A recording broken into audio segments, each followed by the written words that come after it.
Hoje em dia, todas as marcas querem viralizar, porque o viral entrega sensação de relevância e visibilidade instantânea. Mas talvez o maior ativo não seja alcançar milhões de pessoas rapidamente, mas sim permanecer na lembrança delas, mesmo depois que o assunto acaba. Agora eu te faço uma pergunta, você se lembra mais das campanhas que viralizaram ou das marcas que criaram ali uma conexão real com você? Pois é, e ó, por falar em conexão, o nosso REC tá sempre juntinho aí de vocês, conectadíssimos. E a gente mostra agora o que é que vai rolar no programa de hoje.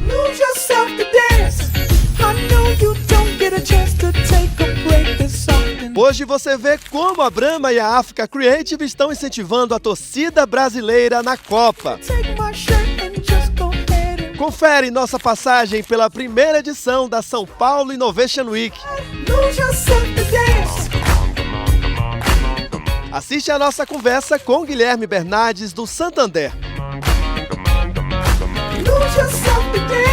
E a coluna do diretor Tiago Artimonte, que fala sobre como funcionam as gravações com celebridades. Tem campanhas que de tão boas parecem que alugam um triplex em nossa cabeça, viu, gente? E a Brahma com a Africa Creative fizeram exatamente isso para a Copa de 2026. Pense aí no luxo que foi, desde o roteiro até o visual final. Eu vou mostrar para vocês agora como é que nasceu tudo isso e já vou adiantando, tá liberado a acreditar.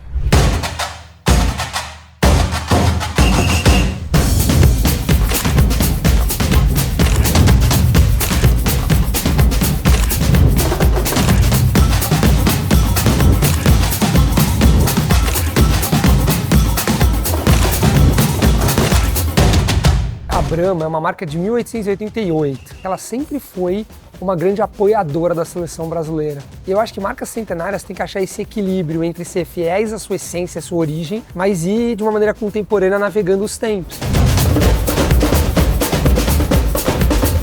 Então, acho que a história da Brahma se funde à história da seleção, mas eu acho que o principal insight por trás disso é o papel que a marca sempre teve, que é de apoiar, de usar, né, a força que ela tem para trazer esse otimismo para o povo brasileiro, de acreditar, de apoiar a seleção nos momentos fáceis ou nos momentos bons e nos momentos ruins.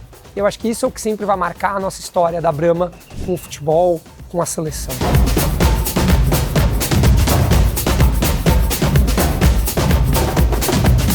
O bar é o nosso estádio, é onde o nosso jogo acontece. E a Copa do Mundo de Brahma ela acontece aqui no Brasil. E as pessoas estão querendo mais motivos para sair, para brindar. E o bar é esse lugar de acolhimento, onde as pessoas vão se reunir para assistir a seleção, para ter um momento de confraternização. E se tudo der certo, conseguir ver a seleção prosperar lá. Então, assim, é um lugar de muita felicidade, é o lugar que é a nossa casa, assim, é o nosso ambiente genuíno. A gente tentou trabalhar isso no filme, uma mistura de onde você tem futebol, mas onde você tem os torcedores assistindo. E para nós a Copa do Mundo ela acontece nos bares, é o momento que as pessoas mais vão para a rua para querer se encontrar com os amigos. Então é nesse lugar estratégico que o bar acaba se encontrando no nosso filme, na nossa campanha.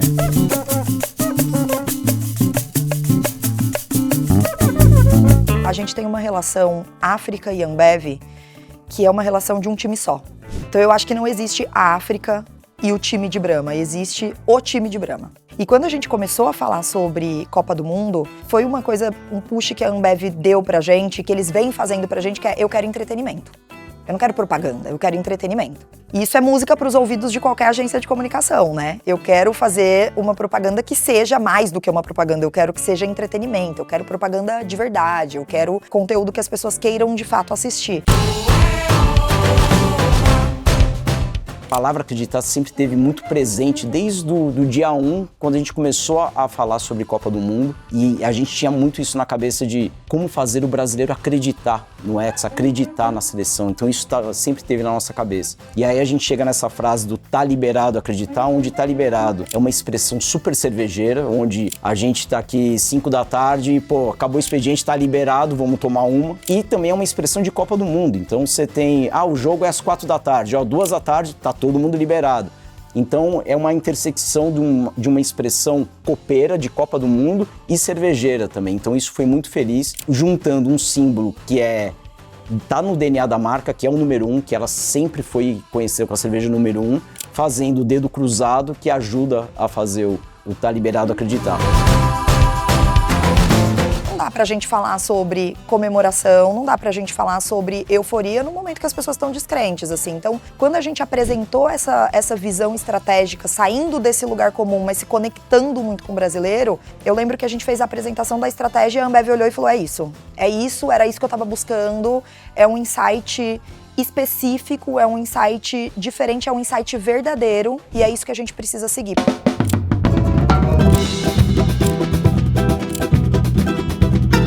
A gente buscou muito como a gente podia conectar uma magia do cinema, uma magia da publicidade com o que aconteceu na vida real. Então, quando a gente traz no filme ali, né, a bola de jornal, num futebol que começa num bar, com um rolinho, com um drible, a gente fala assim, cara, aí você tem muito do que é a mística, do que é a magia, do que é aquele improviso que só o futebol brasileiro tem. Cada jogada, ela não é uma jogada simples de ser feita, é uma jogada improvável. Então, quando você vê aquele gol de falta do Branco, a bola ia bater no Romário. E aí um improvável acontece, ele desvia. Então, isso é um improvável. E o futebol brasileiro é sobre a improbabilidade, é sobre o improviso, do drible.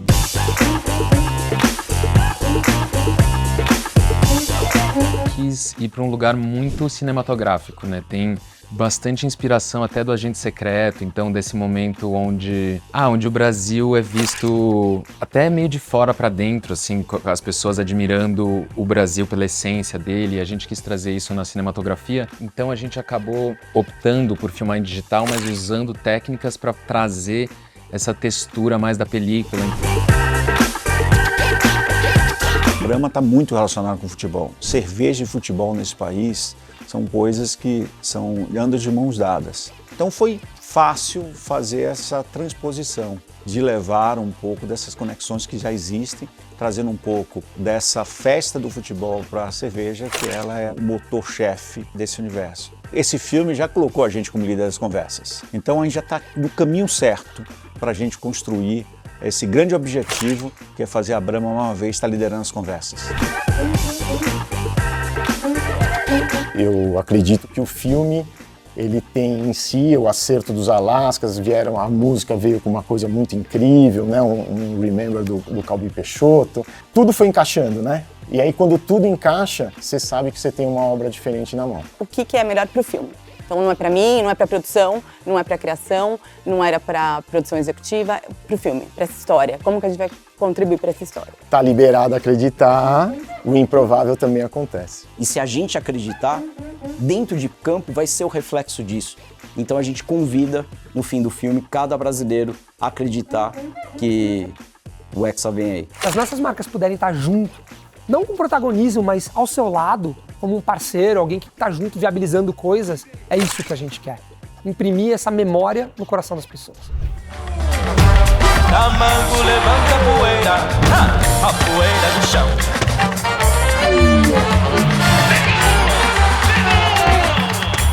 Sabe do blim, blim, blim, blim, blim, blim, blim.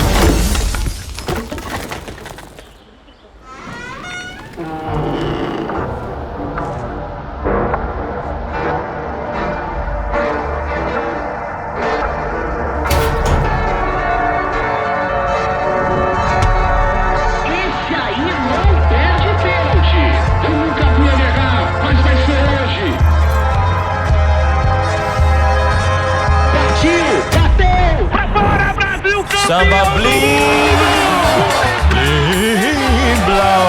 Tamanco levanta a poeira do chão. Tamanco levanta a poeira do chão. Na lata de samba de coração.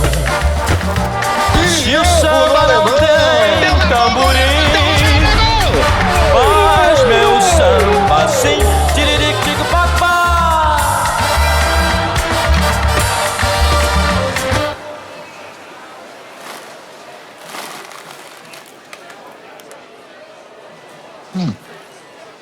Aqui é Brasília.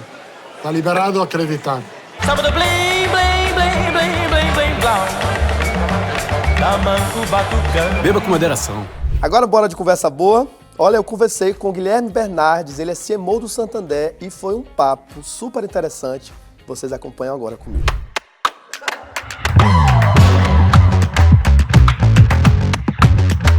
Hold up.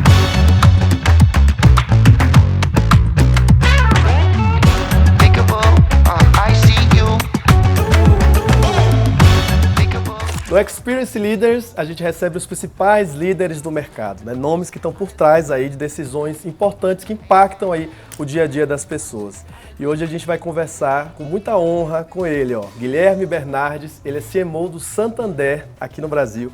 Guilherme, primeiro, muito obrigado por receber a gente aqui no topo do Santander, no topo desse prédio lindo, com essa vista maravilhosa aqui para São Paulo, né? Obrigado a vocês pelo convite, um prazer recebê-los aqui. E vamos lá, vamos conversar. Vamos bater esse papo então. Bom, Guilherme, é o seguinte, ó, se tem um mercado aí que mudou muito, a gente sabe que é esse segmento bancário, né? O que é que você aí, com a sua visão hoje, dentro do banco, o que é que você acha que as pessoas hoje procuram? Eu acho que o banco ele tem alguns papéis diferentes, né? Eu sempre falo que é um prazer muito grande trabalhar nessa indústria, onde a gente participa das jornadas de muitas coisas que as pessoas fazem, né? Então hoje você não compra nada sem utilizar um Pix, um cartão e etc. Aqui no Santander a gente acredita, o nosso propósito é fazer com que as pessoas sejam incentivadas aos começos, né? Esse é o nosso posicionamento de marca, é isso que a gente quer dizer com o Começa Agora, para chegar ao nosso propósito de fazerem as pessoas e empresas prosperarem. Às vezes a gente está começando um negócio, mas todo dia a gente tem um começo. No começo do ano todo mundo fala que quer começar a academia, alguns começam, outros não, mas eu acho que tem uma relação ali da gente dar segurança como um parceiro para viabilizar esses começos das pessoas. Deixa eu te falar uma coisa, você tem uma trajetória aí que vem de agências, não é isso?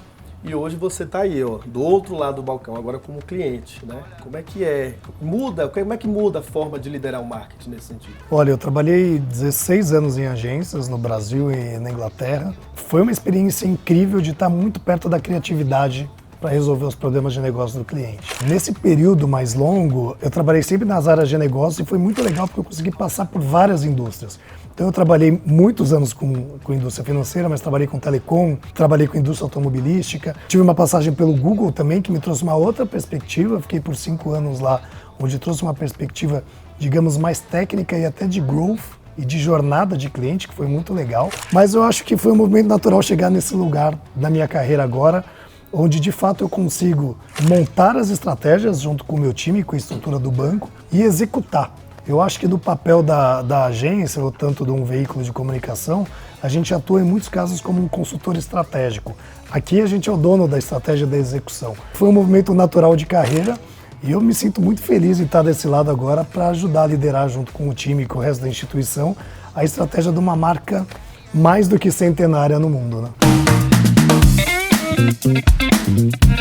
Quais são os pontos que você hoje observa, assim, que você mais valoriza nessas agências e onde é que você acha que elas ainda pecam? Olha, eu acho que as agências, cada vez mais, elas são exigidas para estarem mais perto da realidade de negócio do cliente. Eu acho que o sentimento que o cliente deve ter, que os anunciantes querem ter, é de ter uma agência que é uma extensão da equipe. Há alguns movimentos no mercado, hoje a gente é muito feliz com as agências que nos atendem, que são a Publicis e a Droga5, porque a gente busca essa sinergia. Em alguns momentos a gente não sabe qual time é qual.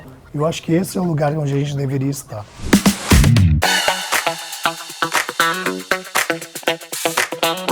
Eu acho que muito se fala de tecnologia, mas como de fato isso está mudando a operação dessas agências? Eu vejo no mercado alguns players com mais dificuldade de adaptação, de trazer a execução para uma parte mais tecnológica, de ter mais profundidade em dados. Então eu vejo players no mercado que ainda não estão adaptados a essa nova realidade, o que é muito difícil, porque é tudo muito novo, mas ao mesmo tempo eu também vejo algumas agências se destacando. Acho que essas nossas agências já estão nesse lugar de trazer uma ciência de dados, uma cultura de dados muito forte e trazer a tecnologia e a inteligência artificial para dar escala para tudo isso que é feito. A empatia e a criatividade humana nunca vão acabar, mas a parte de insights e de escala, ela pode ser muito bem suportada por inteligência artificial e outras ferramentas que a gente tem hoje em dia.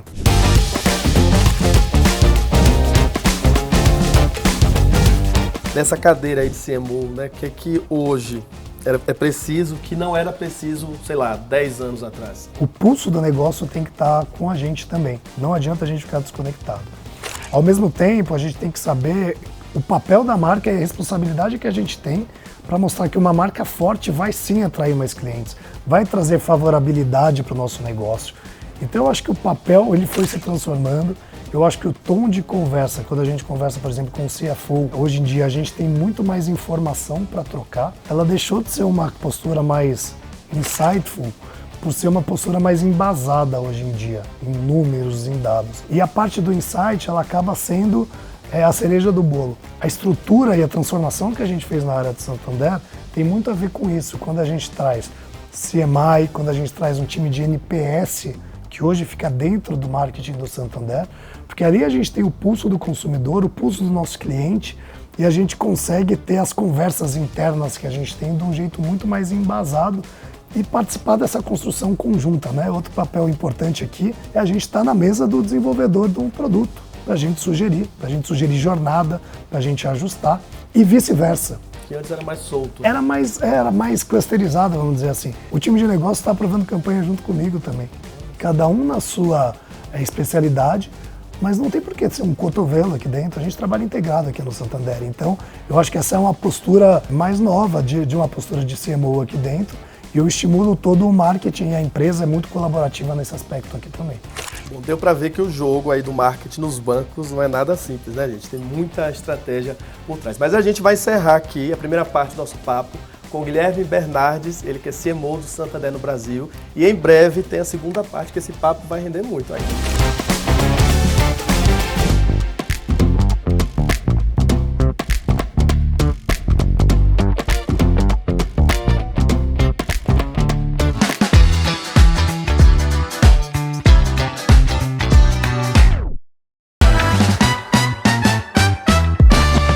A inovação não acontece somente nas empresas, né? Mas nas conversas, nas cidades e no comportamento das pessoas. E a São Paulo Innovation Week mostrou exatamente isso. A gente vai revelar agora para vocês alguns dos destaques desse evento que, olha, estreou com tudo.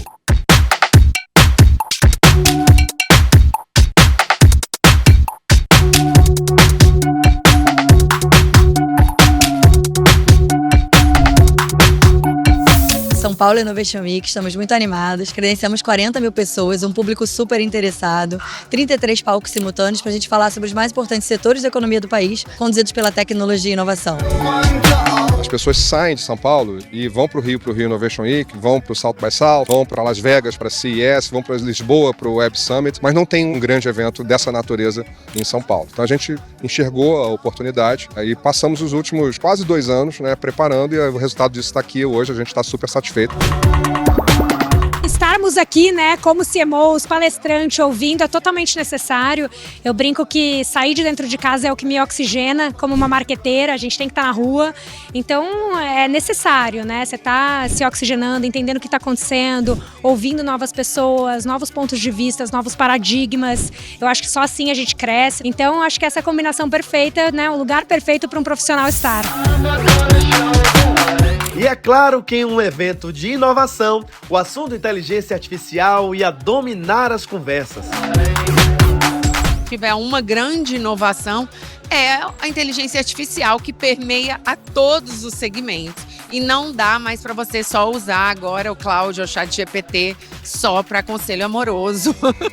Você precisa usar para o seu dia a dia, para agilizar o seu trabalho, agilizar o seu dia a dia, entender as ferramentas, porque independente do que você faça, hoje a inteligência artificial está para ajudar a todos. Então você precisa entender como no seu nicho ela pode acontecer da melhor forma. Um ano atrás o pessoal estava com medo da IA roubar o trabalho. Aí hoje todo mundo já percebeu que a IA vai fazer o seu trabalho, né? E todo mundo virou um grande vagabundo, a gente só pede e reclama ainda. Olha, tá ruim, tá grande, tá robótico. Vou pro Gemini, hein? Você ainda fica dando ciúme no seu... Então, eu que sempre fui vagabundo antes da inteligência artificial, puxa, hoje eu sinto que eu tô no mundo certo, entendeu?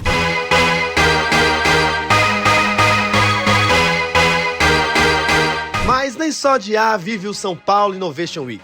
Os painéis trouxeram vários temas que puseram a galera pra pensar.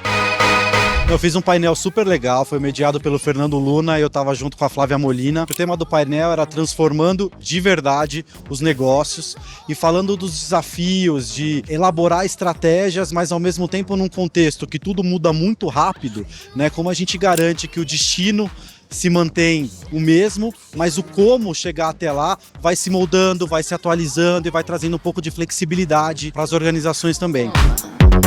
Você vive uma escolha entre equilibrar vários pratos. Alguns pratos vão cair alguns pratos no ambiente corporativo, vão cair vários pratos na sua vida pessoal e vão cair vários pratos na vida familiar. O tema principal ali do meu painel fala sobre geração Z sem estereótipos.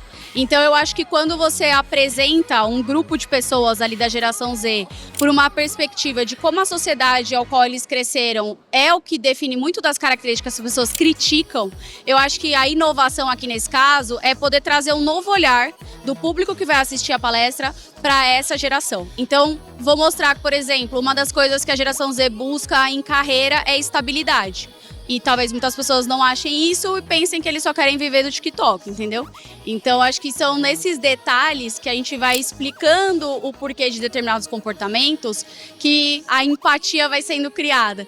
Eu já tive a oportunidade de fazer essa palestra em outros lugares e eu já ouvi comentários do tipo, olha, eu entrei aqui querendo matar a geração Z, eu tô quase saindo pedindo desculpa. Então, é esse novo olhar que eu quero provocar.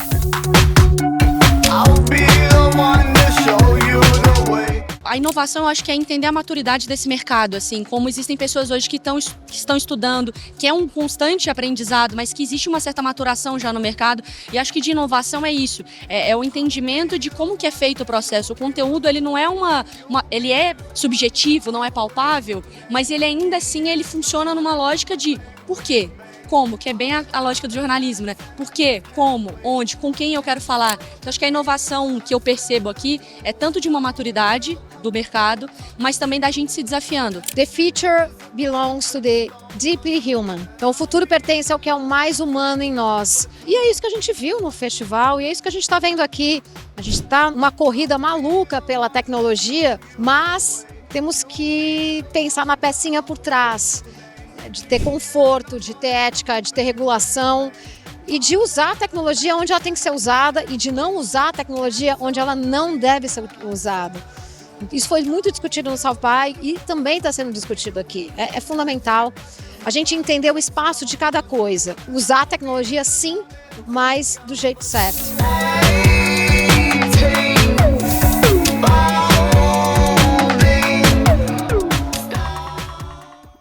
E hoje, nosso colunista Tiago Artimonte fala sobre uma das suas especialidades como diretor, que é gravar com celebridades. Esse homem tá muito chique, gente.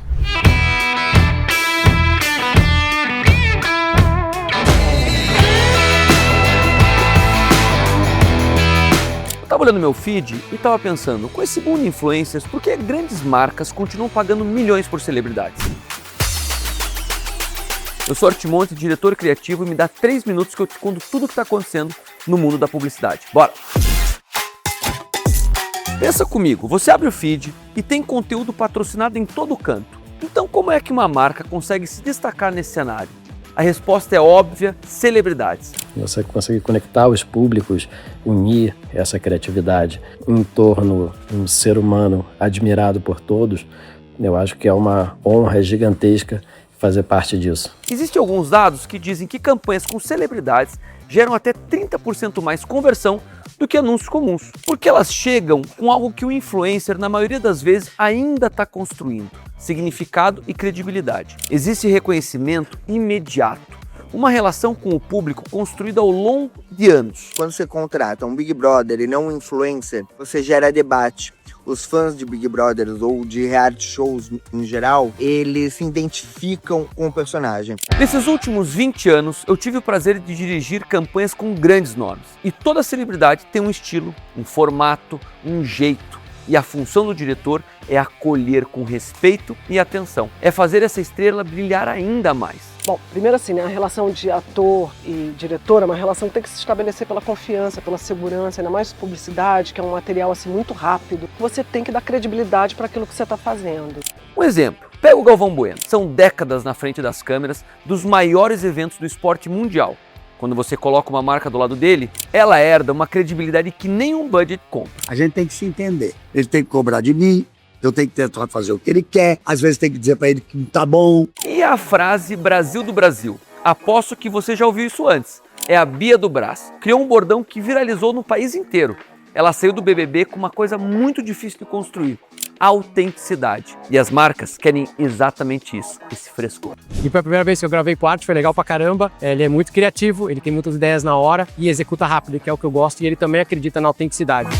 Eu acho fundamental que o diretor saiba conduzir com maestria um set, tem uma educação, tem um respeito em falar com todos, e acho que isso o Thiago faz assim muito bem. Mas existe outro tipo de conexão, que não vem nem de bordão, nem de histórico pessoal. Quer um exemplo perfeito? O talentosíssimo Jonathan Azevedo. Ele não entra em cena apenas com carisma, ele entra com valores, inclusão, representatividade e alegria. Se você gostou desse conteúdo, me segue no @ArtmonteCreative. Lá eu mostro na prática como essas decisões são tomadas. Beijo, até semana que vem. Tchau!